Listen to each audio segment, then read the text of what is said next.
আসসালামু আলাইকুম রহমতুল্লাহ বরকাত। প্রিয় দর্শক এবং শ্রোতা, আজকে এই ভিডিওতে জাকাত সম্পর্কে দুইটা প্রশ্নের উত্তর দিব। একটি প্রশ্ন হচ্ছে আপনার জাকাতের টাকা দিয়ে বেওয়ারিশ লাশ বা মসজিদ নির্মাণ বা কোনো মৃত ব্যক্তির পক্ষ থেকে জাকাত আদায় মৃত ব্যক্তির পক্ষ থেকে ঋণ আদায় করলে সেই জাকাত আদায় হবে কিনা। দেখেন, যদি আপনি আপনার জাকাতের টাকা দিয়ে কোনো বেওয়ারিশ লাশের কাফন দাফনের ব্যবস্থা করে দেন বা কোনো মৃত ব্যক্তির ঋণ আদায় করে দেন অথবা মসজিদ নির্মাণ করে দেন, এই ধরনের আরও যত নেক কাজ রয়েছে, যত নেক কাজই করেন না কেন জাকাতের টাকা দিয়ে আপনার জাকাত আদায় হবে না।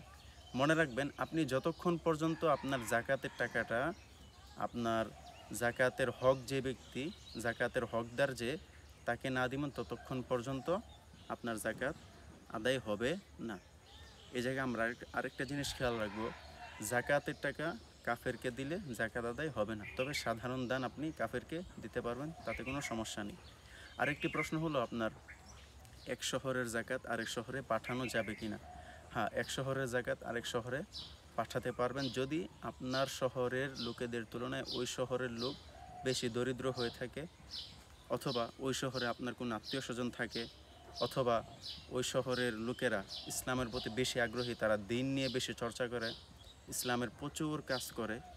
তো সেই জায়গা থেকে আপনি চাইলে তাদেরকে জাকাত দিতে পারবেন, তাদেরকে জাকাত দিলে আপনার জাকাত আদায় হয়ে যাবে।